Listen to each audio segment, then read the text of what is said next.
everyone, welcome back to another Sparky lesson. This is part 2 of Esther. So we left off last week where Esther is about to enter the courtroom, or where the throne room of where the king is sitting. And as she enters, she's probably really scared. Her heart's probably pounding. And we can read what happens in the Bible. So Esther chapter 5 verse 2. And it was so, when the king saw Esther the queen standing in the court, that she obtained favor in his sight. And the king held out to Esther the golden scepter that was in his hand. So Esther drew near and touched the top of the scepter. So if the king did not call for you, and then you appear before him, he would hold out his scepter to you in acceptance to your presence, which meant that you could come and then touch the top of it. If he did not, then you were to be killed. He was glad to see Esther, and so he of course held out his scepter to her. He wanted to see her. And so he then asked her what it is that she wants. If she wanted half the kingdom, he would give it to her. She asks him, and if Haman could come to a banquet that she had just prepared. So he sent servants to quickly get Haman and bring him to this banquet. Now at this banquet, he asks again, what is it that Esther wants? And so she tells him that she's going to have a second banquet the next night, and she wanted him and Haman to come to it. And there, she would tell him what her wish is, or was. And so they agree. And afterwards, Haman's really excited, okay? He is the only one, other than the king, who was invited to the queen's banquet. So he's going home to tell his family, and as he's passing by the gate, he sees Mordecai not bowing to him, and this makes him angry again. So he goes home, he tells his wife, and he then complains about Mordecai.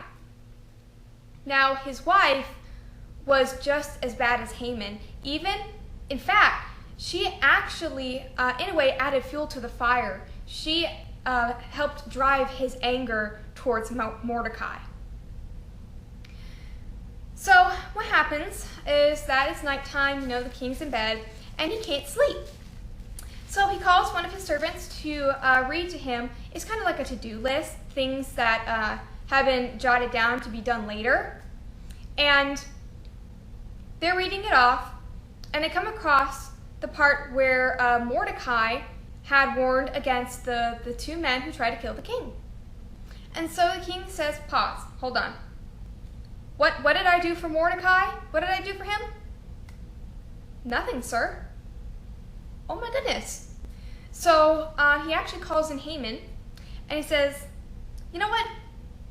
How should I honor someone that has been so good to me? Now Haman thinks the king is talking about himself. So he tells the king that he should put a royal robe on this man, or in other words, one of the king's clothes.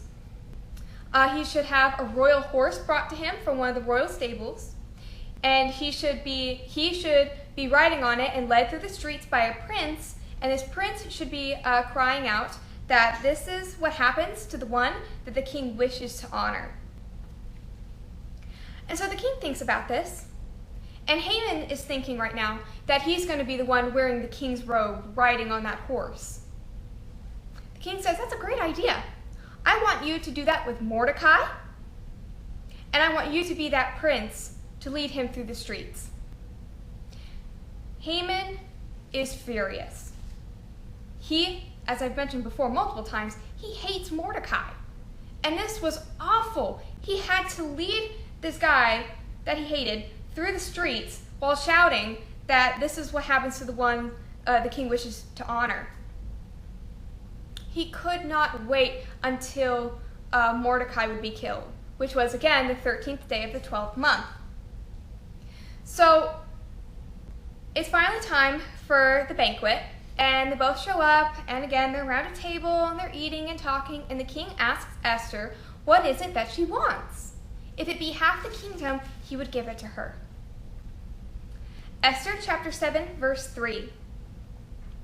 Then Esther the queen answered and said, If I have found favor in thy sight, O king, And if it please the king, let my life be given me at my petition, and my people at my request. So at this point, the king's probably confused, because what she said is that she was begging him to let her live and her people. She then goes on to tell him that this man has had him sign that decree to have her and her people killed on the 13th day of the 12th month. Now the king doesn't, realize who it is, so he asks, who's this man? Esther tells him it's Haman. He's so angry with Haman. He doesn't just have Haman killed, he also has his family because they were just as wicked as him. But there was still the issue of this decree that could not be undone. So he thought for a while, and then he came up with something. On this day, the Jewish people could fight back. And when it came to that day, it was really bad. It was like almost as if a mini war broke out. A lot of lives were lost. But God used Esther in that time to help prevent the Jewish people from being completely wiped out because of Haman. She was probably really scared. And while she was standing at that door that would open up to the king's throne room, she was probably having second thoughts. She knew that he could probably have her killed, and more than likely he could have. But she trusted God that whatever his plan was, that it would all work out in the end.